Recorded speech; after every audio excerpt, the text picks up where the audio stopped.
Hey, what's going on, everyone? This is Mitch. Good Friday evening to you all. Hope you guys are doing well out there. Have had yourselves a great day and having yourselves a great start to your weekend. I got you an update on what's going to happen potentially for tomorrow, your Saturday. That'll be what 95% of this video will be discussing. And we're not going to talk much on Sunday just because Sunday could change so much. We're really going to focus in on tomorrow. And I thought about not even making a video this evening, but I think it's important to get as much information out there as possible, even though we'll probably be waking up tomorrow morning doing another video and the information might be totally different. But we're going to give our best guess at this evening just to spread awareness because, this weekend's a pretty big weekend for outdoor activities. A lot of people have their fireworks shows the weekend before, the weekend after the 4th of July, and I'm sure this weekend is a big weekend for that. So there's going to be just a good bit of chance of showers and storms. Some will be strong to severe, and we could have a scenario tomorrow, like in areas of the Midwest, the Ohio Valley, that we had like yesterday, which we all know in Illinois was a pretty destructive line of storms. So we're going to try to figure this out for you folks. I do want to let you guys know these models struggle with these setups that we have pretty much right now, but we're going to give our best guess at it and keep you guys aware. So I do want to mention this really fast, which I say really fast, but I might go on and talk for 1 to 2 minutes or something. But normally on the last day of every month, you guys know I normally do like a check-in video, appreciation video, and I didn't get a chance to do that today. But I do want to say a special thanks. May, June, and July, and sometimes August, I always tell you, I know I repeat it 100 times. It's typically a very slow time for my channel. And it was really important for this 3 to 4 month stretch to, be pretty successful. Basically continued growth during the slow times. And, it helped that the weather was extremely busy for June. One of the busiest Junes that I can even remember, one of the most active Junes as far as severe weather. Even the tropics was popping off for about a week there. But we grew the family on this channel. The growth was steady. It was even higher growth than I believe May and April. So I just want to say thank y'all and welcome to any new members. Thank y'all for supporting me. My channel is definitely not as flashy as all these other channels out there. But we try to remain consistent. We try to get much detail with you guys, and I try to talk to you folks like you're right here in front of me. I don't like to talk at you. I like to talk to you, and that's not a knock on any other channel. It's not, but that's just how I am. I try to talk to you like you're a buddy of mine at work, like you're a family member, and that's just the kind of the way we try to make it on this channel. So thank y'all for a very successful June. And it's even more important because I don't, if you guys, for any new people that don't know this, my wife is currently going to school to be a teacher, and she left her job. Her last day at her job was the last day of May, and that was her last day, basically working for the foreseeable future.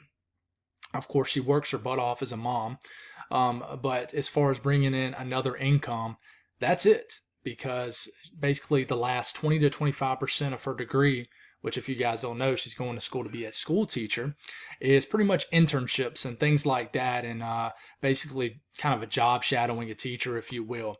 And that starts in August. And, she has to do that, finalize her degree, and then she has to look for a job. And honestly, I don't know when that's going to happen. So YouTube, I'm going to be straight up with you guys. YouTube is now pretty much that income in that slot. So it was very important for this summer to continue the growth, and it has. So you guys are more of a blessing to me than what y'all realize, and thank y'all for that. I really appreciate it. Our whole entire family. So not just me, but our entire family appreciates it. So, June, you can check it off the box. It's not only hit all the goals, but exceeded all the goals by a long shot. So we'll see what July does. Of course, it all depends on what the weather does, right? But thank y'all for the support. Thank y'all for just supporting a kid with a passion, and it means the world to me. So we'll get off the soapbox there. If you folks have not subscribed, certainly consider doing that. Like the video if you like it. You guys got anything that I can pray about or pray over, as always, please put it in the comments below. Let's check out the Storm Prediction Center outlook as of now. It's got this weird half ring over areas of the Mississippi Valley and the south central U.S. That's literally our ridge of high pressure. Storms are flying around this ridge, and you got ongoing severe weather right now. There's not really any organized clusters of storms ongoing right at this moment, but they could get more organized by the time some people are watching this video. So just if even if you're in the dark green area, that's a level 1 out of 5. That's a marginal risk.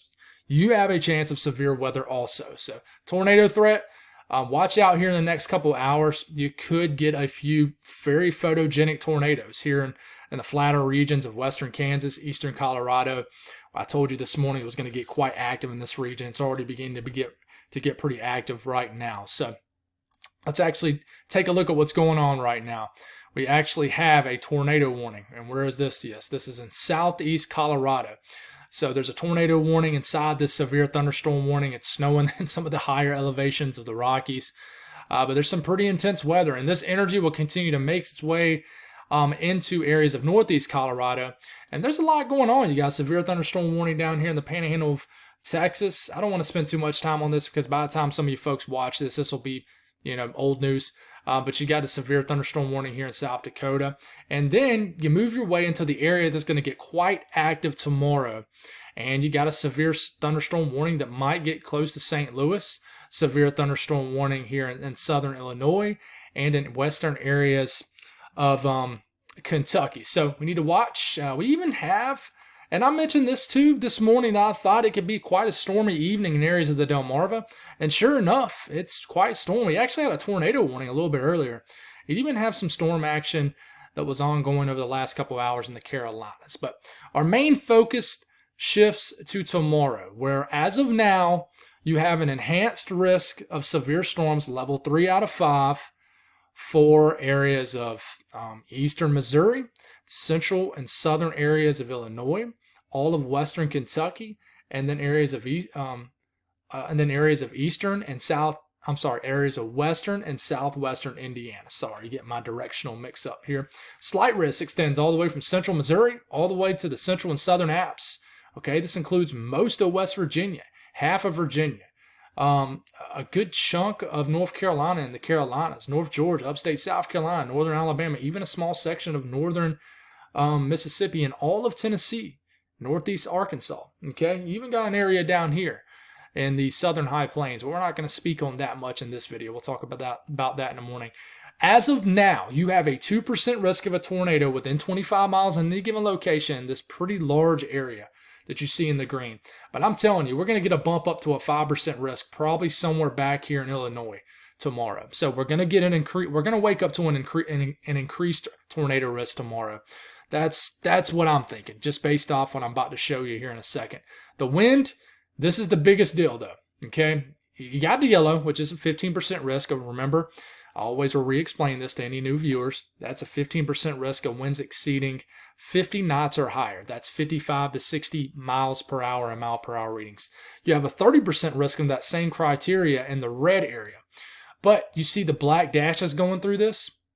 That is a hatched risk of significant winds, which means you also, not added on, it's its own thing, have a 10% risk of significant winds, which is basically hurricane force winds or higher, which is 75 miles per hour or higher. So you have a chance to see them hurricane force winds. In fact, somebody will. I can guarantee you somebody will see it in anywhere in this area tomorrow. Okay? Hail threat, no hatched risk, just a huge 15% risk of hail exceeding 1 inch in diameter or larger. This could increase also. So let's just go straight to it. We'll talk about the ingredients right at the tail end of the video. We're going to talk about the HRRR model and the NAM. So we're not going to talk about what could happen overnight. That all really is kind of unfolding right now, and it all depends on how it continues to unfold. We'll start off around 7 a.m. Central Time. And once again, and I haven't done this in a while. I should be more prepared. But I have my Google Maps up, so we're always like to try to actually name towns and things like that. I try to do that for you guys. I know you guys probably don't either, but I never like just saying Southern Illinois, or Western Kentucky. I like to spell out a couple names here and there. But let's start this off in the entire Illinois, Missouri, Indiana, Kentucky, Tennessee, Northern Arkansas, Southern Iowa region. So let's get rolling here. 7, 8, 9. We're starting to get into 10 a.m., 11 a.m., and we're about lunchtime right here. Not a whole lot going on, but there could be. There could be stuff going on. It's a big question here. But the latest long-range HRRR model that ran a couple hours ago doesn't show much really going on. Okay, we take it till about 2 p.m. This is when we watch some clusters of storms. They could get intense pretty quick. Back down here, maybe around the Springfield, Missouri area, up to Columbia, maybe even around the Kansas City region. Okay, these begin to ride in general eastward, but they might take kind of a east-northeast kind of roll where they're kind of taking a tick of a northward, kind of a northward motion, if you will. These start heading in that direction. Watch out, Columbia, Missouri, Jefferson City. And do they cluster up? You got some intense storms showing up here around 4 p.m. in southern Iowa, too. Some intense storms showing up here. Any of these storms you see on your map, we don't know exactly where they're going to be. We just know that this is the favored area for significant severe weather tomorrow. But you got some storms showing up here, and the Bloomington area, Peoria, Champaign, Springfield, Illinois, and these storms will continue. I would watch out St. Louis. Tomorrow, late afternoon, early evening, damaging winds with these storms, large hail, and you even got a tornado threat. Watch out St. Louis tomorrow. Intense heat builds. The atmosphere really destabilizes, becomes unstable. And, you stop it here. It's around 5 p.m. tomorrow. The HRRR model has severe weather everywhere in this region, just about. Okay? But does this really cluster up into that, like, Boeing segment? That feature that we saw yesterday that swept across Illinois. The latest HRRR model says no, it's more of like a semi-cluster of storms. And honestly, this would probably be worse for a tornado threat, but a little bit better for a damaging wind threat. But you stop it here, it's around 6 p.m. You got some storm action in extreme southeast Iowa. It looks like the Quincy area could get hit maybe late afternoon, early evening. And you stop it here, pretty much all the towns and communities, and even in northern Illinois, but central and southern Illinois being impacted by some pretty intense weather. This continues. Does this cluster up into a line? I think the weather could go downhill just as the sun's going down tomorrow. Some pretty nasty storms could work their way into the region, but you cannot discount these storms down here too in the Boot Hill, Missouri, extreme southern Illinois. Even these storms in southern Indiana, northern Arkansas. These pop-up storms in northern Arkansas could be intense. But I really want to, watch these areas of storms screeching through Indiana. At this point, it's around 9 p.m. tomorrow. Indianapolis, Fort Wayne. I always forget there's a Bloomington in Indiana and Illinois. Bloomington, Indiana. The weather could go downhill pretty fast, and then these start to move into the Ohio range. And, we can actually continue to finish this frame. Does anything happen overnight? Not really. Could be dealing with some lingering moisture in southern Iowa, northern Arkansas, northern Illinois. But you go on and flip it to, let's go down to Indiana, move a little bit further east. How could these storms look because I don't want to jip you guys here.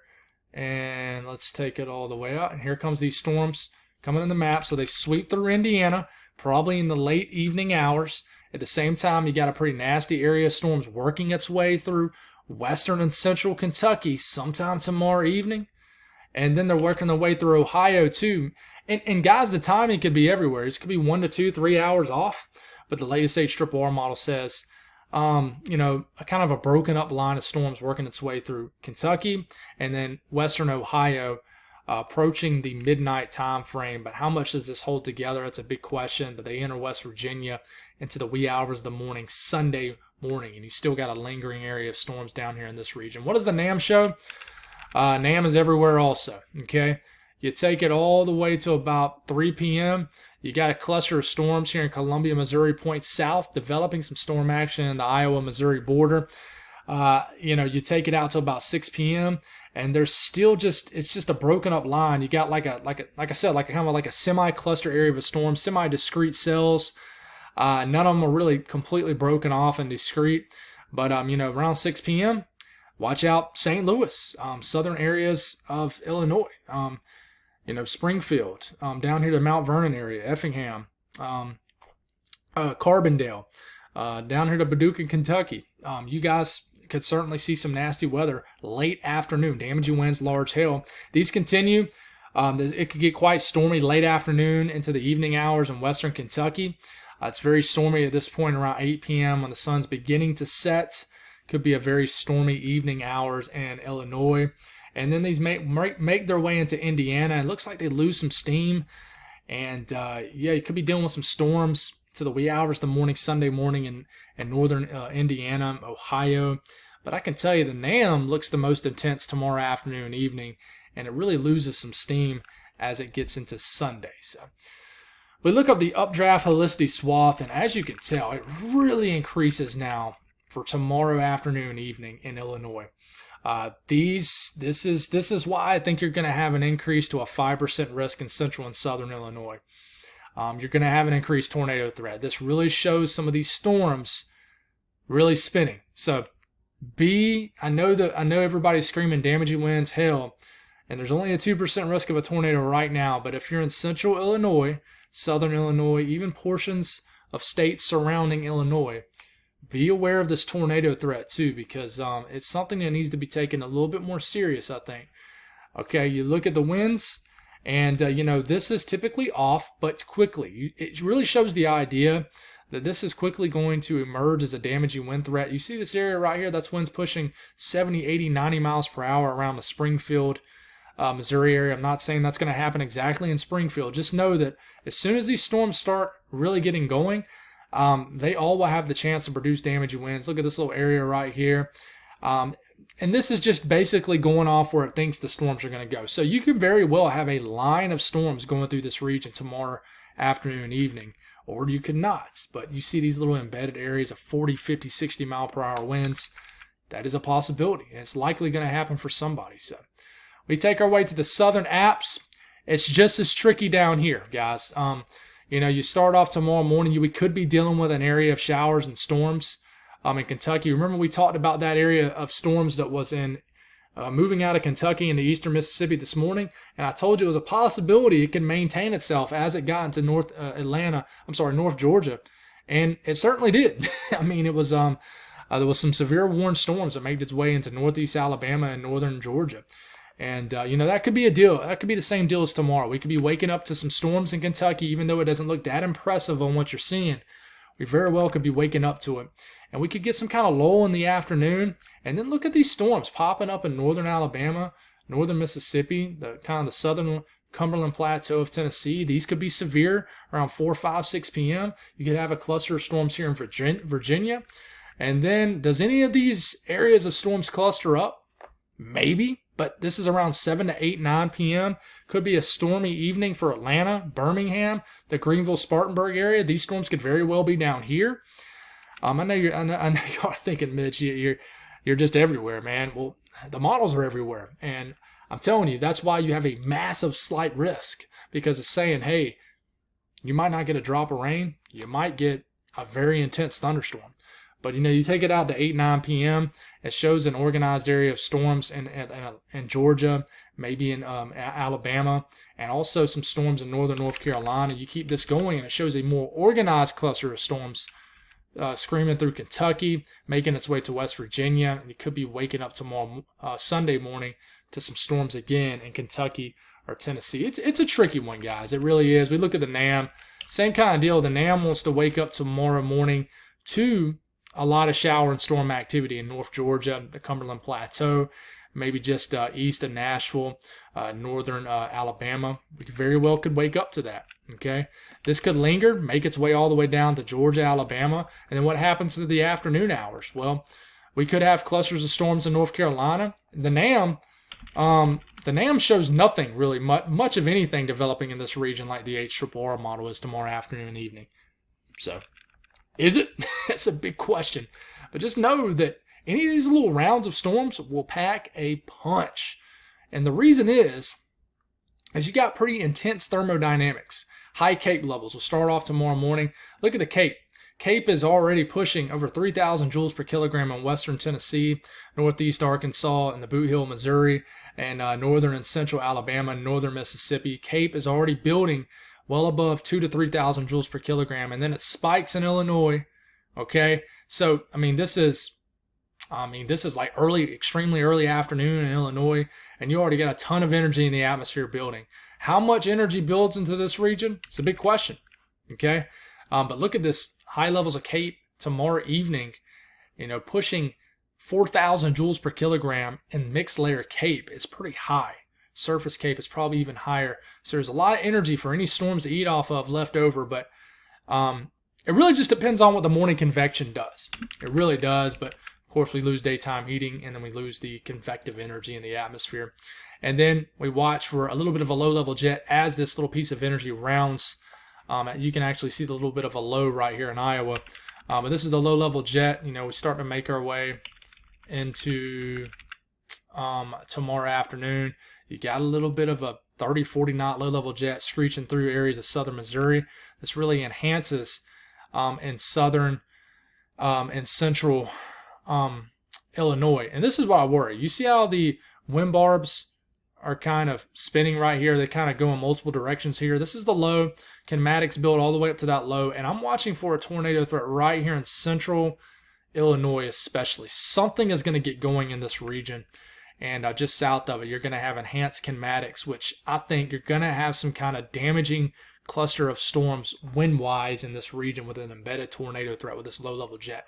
Okay, we'll do this all again tomorrow morning. Keep you guys aware. Stay safe out there. Stay cool. And we'll do it again tomorrow morning. God bless all y'all.